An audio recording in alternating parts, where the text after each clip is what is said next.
Hello mga udang, meron tayong flange bolt dito na ayaw matanggal kaya naisipan namin gamitan ng apo ito at titingnan natin kung lalambot. Painitin nyo lang ng husto yung kasing init ng iyong katawan pagka nirubos ka ng iyong asawa.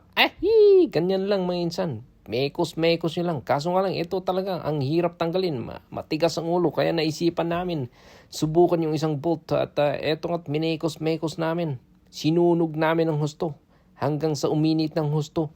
At sinubukan namin lagyan ng Allen key at pukpukin ng 2 beses. Yung pagpukpuk nyo, gaya ng pagpukpuk nyo sa asawa nyo, sa ulo ng asawa nyo pagka putak ng putak, pagkagising nyo sa umaga. Gamitan nyo ng pry bar para sa ganun mas madaling matanggal. Ganyan lang minsan. Ikot-ikot nyo lang ng ganyan. Gaya ng pagpapaikot nyo sa ulo ng mga kabit nyo na para maniwalang wala kayong asawa. Ganyan lang.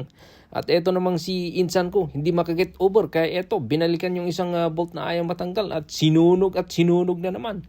Kaya after 2 years, eto nga at sinubukan na naman niyang ilagay yung Allen key para paikutin. At eto nga, umikot na. Natanggal na. Pero bago nyo ibalik yung bolt, lalagyan na ng medium strength na Loctite para sa ganun pagka tinanggal nyo ulit hindi kayo mahirapan na tanggalin at hihigpitan nyo yan ng according to the manual, ika nga ng mga Ingles. Ganyan lang minsan, imekos-mekos nyo lang at eto na nga at patapos na naman ng isang dilobyo sa trabaho.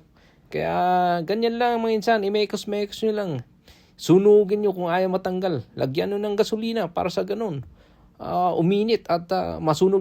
Yung tropa mo na maitim, di makita sa dilim. Pinaglingin siya sa uling, maputi lang ay ngipin. Hindi yan nagbablush, di rin yan namumula. Kapag nasa dilim, bigla lang nawawala. Yung tropa mo na maitim, di makita sa dilim. Pinaglingin siya sa uling.